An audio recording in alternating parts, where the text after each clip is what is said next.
이 새벽에 함께 하시는 여러분, 주님의 이름으로 축복합니다. 빛은 어둠을 몰아냅니다. 그러나 어둠에 있는 자들은 빛을 제거하려 합니다. 바울이 복음을 전했을 때 두 가지로 반응이 나타났습니다. 하나는 적극적인 환호와 수용이 있었고요. 또 다른 반응은 복음을 대적하고 모독하는 일이 일어납니다. 바울과 바나바는 비시니아 안디옥에서 복음을 전하면서 수많은 사람을 빛대신 주님께로 돌아오게 했습니다. 그러나 유대인들은 시기와 비방으로 사람들을 선동하였고 바울과 바나바를 위협하고 쫓아냈습니다. 그들은 성공한 것 같았지만 스스로 생명을 거부한 것입니다. 거짓은 교활하나 어리석습니다.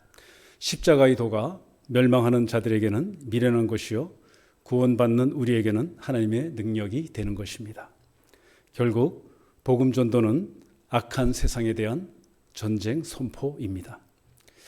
바울과 바나바는 비시디아 안디옥에서 성공적으로 복음을 전했습니다. 그리고 핍박을 피해 이고니온으로 왔습니다. 이고니온은 현재 도시명은 코냐인데요. 3만 명이 거주하는 도시입니다. 그리고 아시아와 수리아 사이에 위치한 교통 중심지이면서 또 상업 중심지이기도 합니다. 당시 그 로마의 지배를 받는 그 로마 속주였습니다. 비시디아 안디옥에서 동남쪽으로 145km 정도 거리가 되는데요. 타우루스 산맥 기슭에 있는 도시입니다. 서울서 대전보다 내비로 찍어봤더니 더 먼 거리입니다. 그리고 가파르고 험준한 그 길을 걸어서 두 사도는 이고니온에 왔습니다.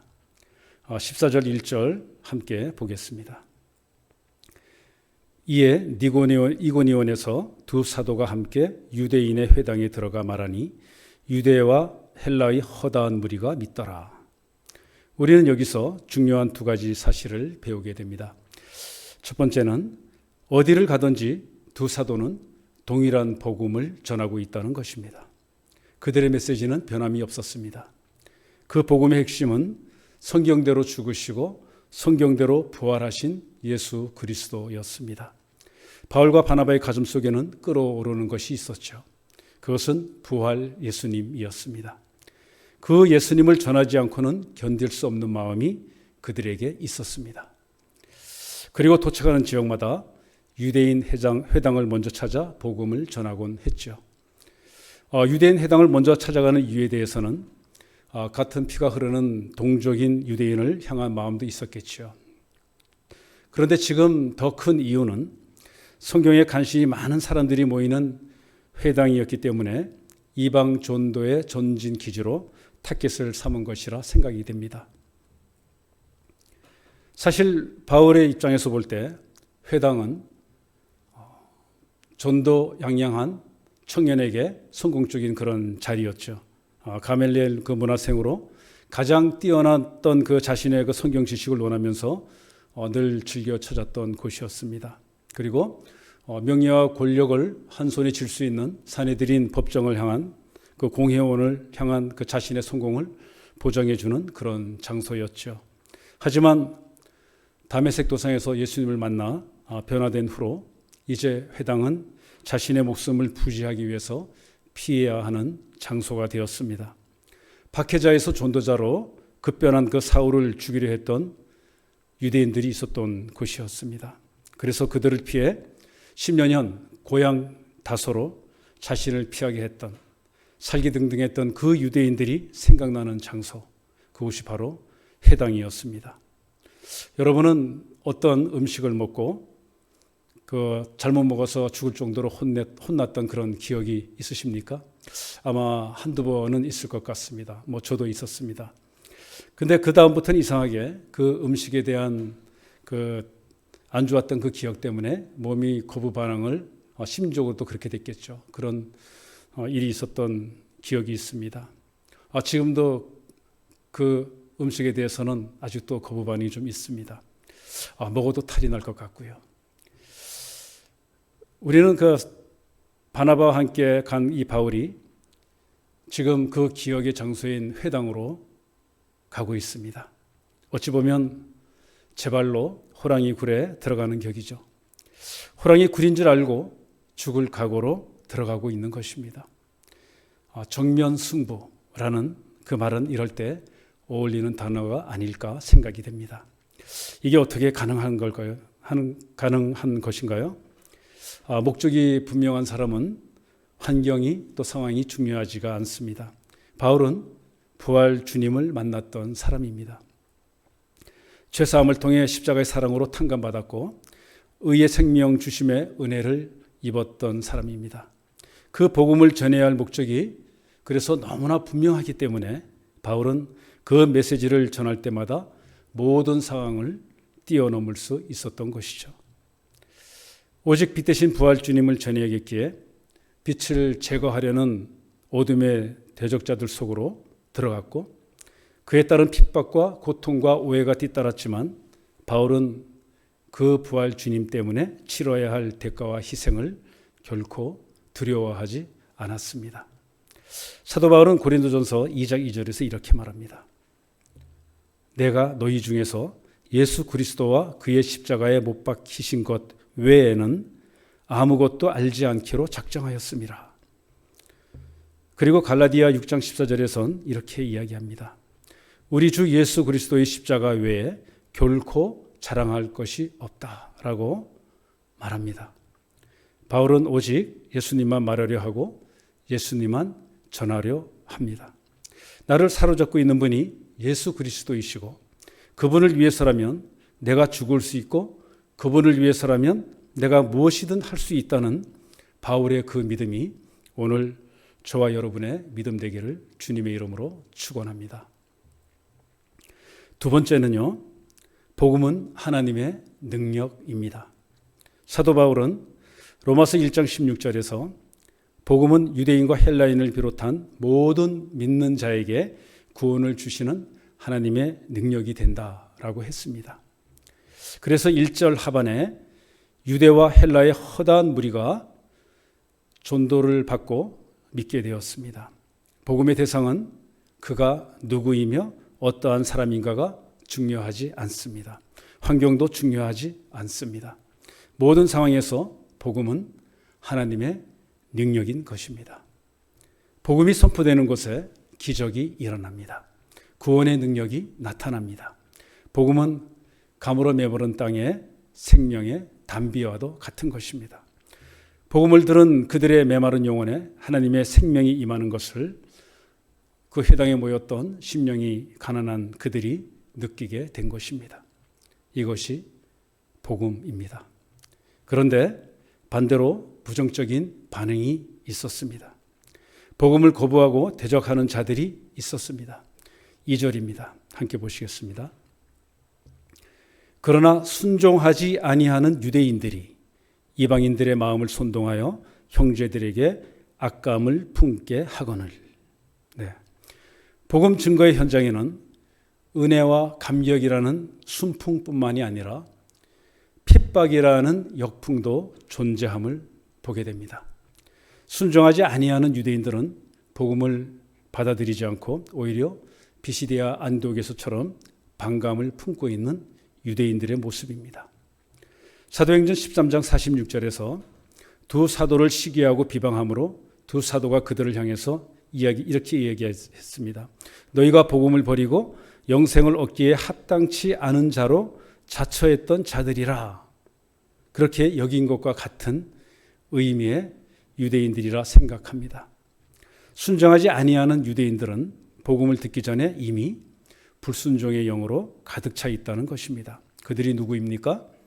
평소에 하나님을 잘 믿고 날마다 구약을 통달하면서 율법대로 살고 있다고 자처하는 자들입니다.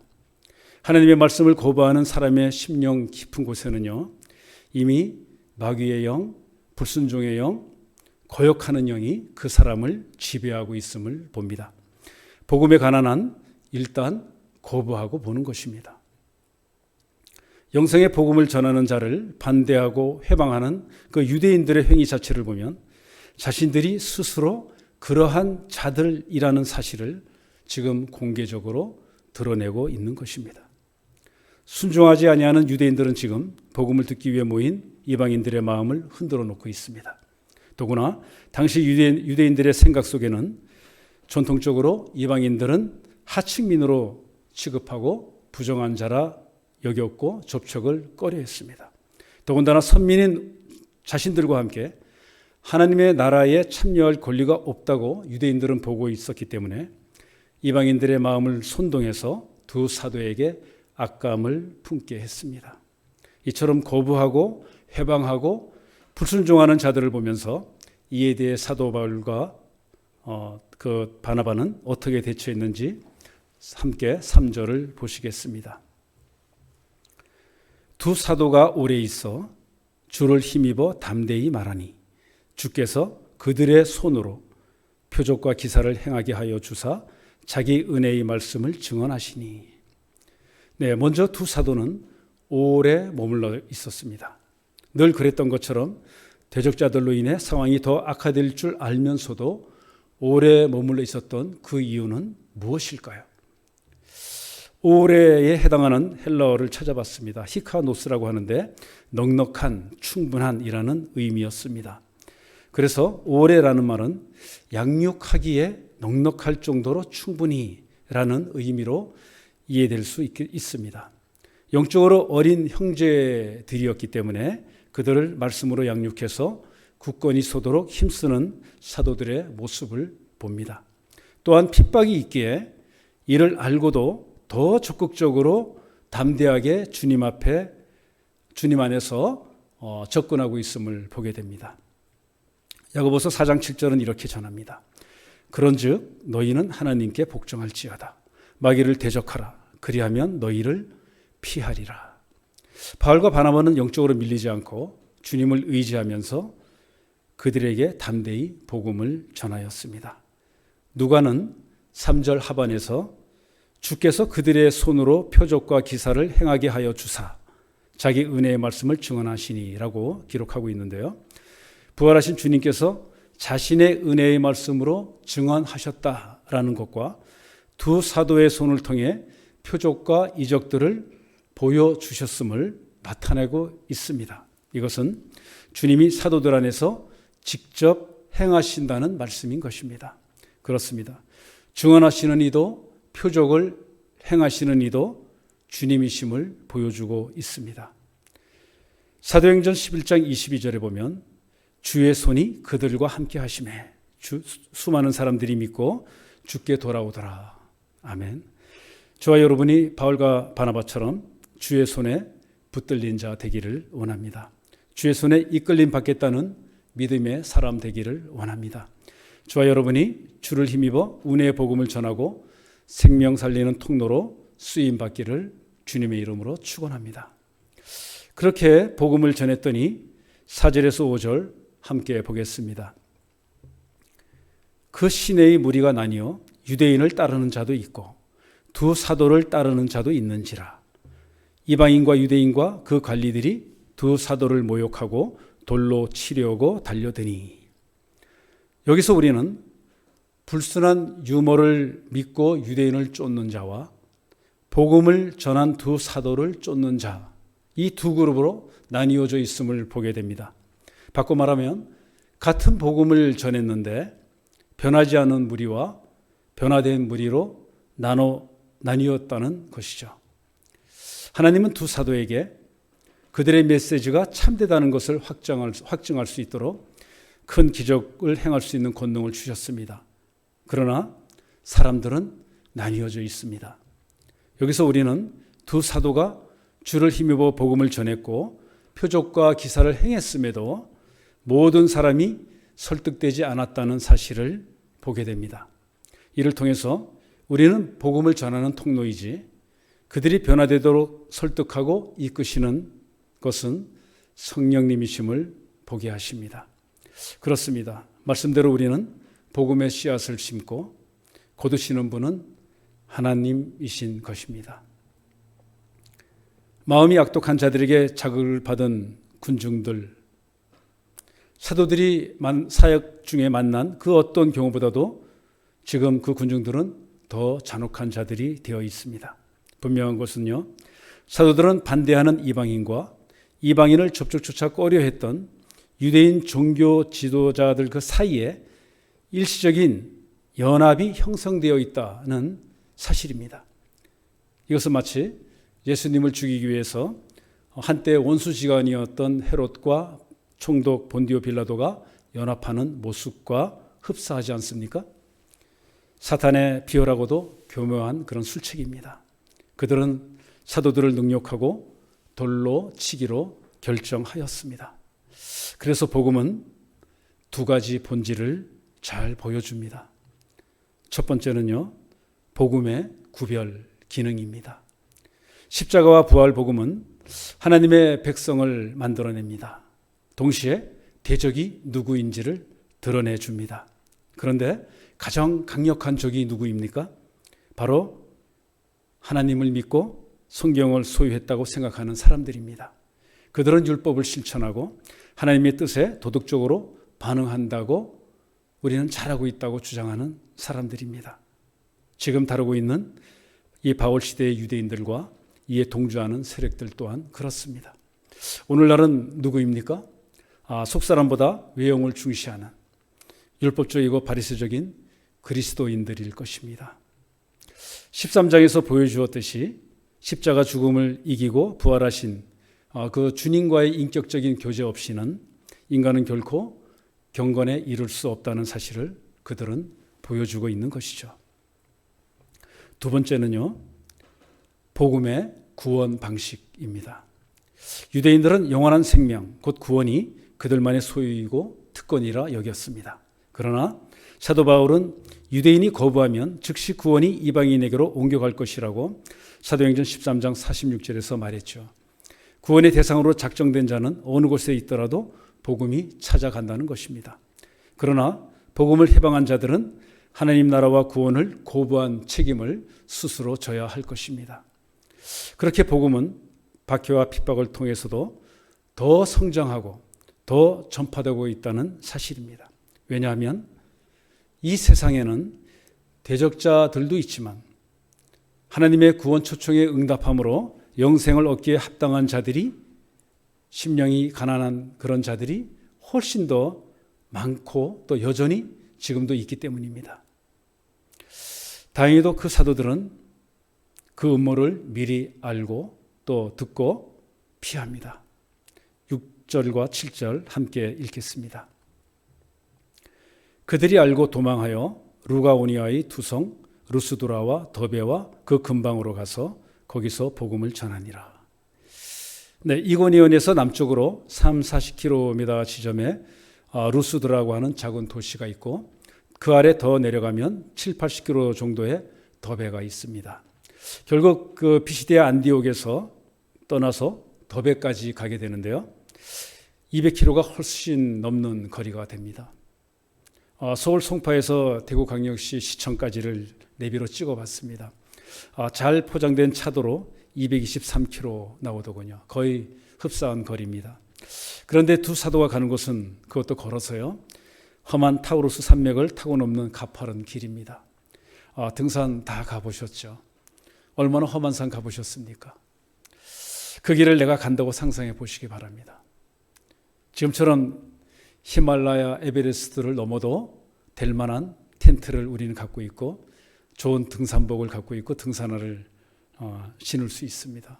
그렇게 만반의 준비를 하고 가라 해도 사실 머뭇거릴 수밖에 없는 그런 거리입니다. 이 거리는 분명한 목적과 분명한 열정, 그 타오르는 열정 없이는 실천으로 옮길 수 없는 거리입니다. 그런 상황에서 두 사도는 조건 없이 오직 은혜로, 오직 순종으로, 그리고 성령님께 이끌려 움직이고 있는 것입니다. 그리고 늘 하던 대로 동일한 복음을 전하고 있음을 우리는 보고 있습니다. 우리는 바울과 바나바의 사역 행로를 보면서 그들만의 이동 원칙을 보게 됩니다. 두 사람은 때로는 오랜 시간 머밀기도 했습니다. 그리고 때로는 신속히 이동하기도 했습니다. 특별히 복음을 해방하는 대적자들이 복음을 받아들인 형제들, 특히 아직 영적으로 연약한 이방인들의 영혼을 무너뜨리는 악행 가운데 우리 그 이방인들이 있을 때는 두 사도는 항상 핍박과 생명의 위협이 따랐지만 이를 감수하면서 오랜 시간 머물면서 부활주님을 의지하여 복음을 전했고 그들을 양육했습니다. 이 오랜 시간은 복음에 참여한 이방인들의 입장에서 보면 충분한 시간일 수 없었을 겁니다. 더 있어주면 좋겠다는 생각이 많았겠죠. 주님은 그 두 사도의 용기 있고 희생적인 체류를 자신의 은혜의 말씀을 증언하는 그릇으로 사용하신 것입니다. 그런데 복음에 대한 대적들의 반대 움직임이 더욱 조직화되고 본격화되면서 이제는 더 이상 머무를 수 없게 되었을 때 두 사도는 과감하게 이동했습니다. 핍박에 맞설 필요는 없죠. 할 수만 있다면 핍박을 피해 다른 곳에서 복음을 더 전하는 것이 지혜로운 일입니다. 예수님께서도 복음에 극한 박해가 있을 때 피하는 것이 지혜라고 마태복음 10장 23절에서 이렇게 말씀하셨습니다. 이 동네에서 너희를 박해하거든 저 동네로 피하라. 내가 진실로 너희에게 이르노니 이스라엘의 모든 동네를 다 다니지 못하여서 인자가 오리라. 네. 그리고 우리 사도행전 13장 51절에서도요. 두 사도가 발에 티끌을 떨어버리고 이오니온으로 오는 그런 기록이 있는데요. 여기서 그 티끌로 번역된 그 헬러어가 코니 오르톤입니다. 그런데 이것은 예수님이 명령이 기록된 누가복음 9장 5절의 먼지와 같은 번역입니다. 누가복음 9장 5절에 보면 예수님께서 제자들에게 이렇게 명령하십니다. 누구든지 너희를 영접하지 아니하거든 그 성에서 떠날 때에 너희 발에서 먼지를 떨어버려 그들에게 증거를 삼으라. 상대가 복음을 영접하지 않을 때는 발에서 먼지를 떨어버리라 하셨는데 두 사도는 예수님의 이 명령을 충실히 따르고 있음을 봅니다. 그래서 티끌은 대적자들과의 관계 단절을 상징적으로 의미하고 있는데요. 그들을 배척하고 쫓아낸 유대인들과 고관들에 대해서 관계를 끝낸다는 상징적인 행동으로 보아야 할 것입니다. 그럼에도 십자가 공의와 그 십자가 사랑의 주님께서는 모든 인류가 구원받기를 원하십니다. 두 사도는 그렇게 오직 주님의 은혜의 말씀 복음과 주의 형제들의 유익을 목적으로 움직였습니다. 그리고 주님 주신 말씀 따라 성령의 이끌림 따라 순종하며 움직였습니다. 사랑하는 여러분, 우리는 무엇을 따라 움직이고 있습니까? 복음은 2000년 전 그때나 지금이나 동일하게 내 상식과 내 생각과 내 방법과 내 경험을 뛰어넘습니다. 어둠에 속한 자들은 그때보다 지금 더욱 복음을 회방하고 교회를 핍박하고 비방하고 있습니다. 그러나 복음은 능력이며 진리의 빛인 것입니다. 주와 그리스도교를 통해 말씀으로 훈련받은 성령 충만한 성도 모두가 이 도시에 진리의 빛 대신 부활 주님을 전하는 복된 사명자로 쓰임받기를 주님의 이름으로 축원합니다. 기도하겠습니다. 하나님 아버지, 오늘도 귀한 말씀 주신 은혜에 감사드립니다. 하나님의 은혜인 십자가와 부활 주님만을 자랑하는 바울처럼 충성된 종 되게 하여 주시옵소서. 호랑이 굴에 들어가서라도 복음을 전하는 자 되게 하여 주시옵소서. 우리 주 예수 그리스도 이름으로 기도합니다. 아멘.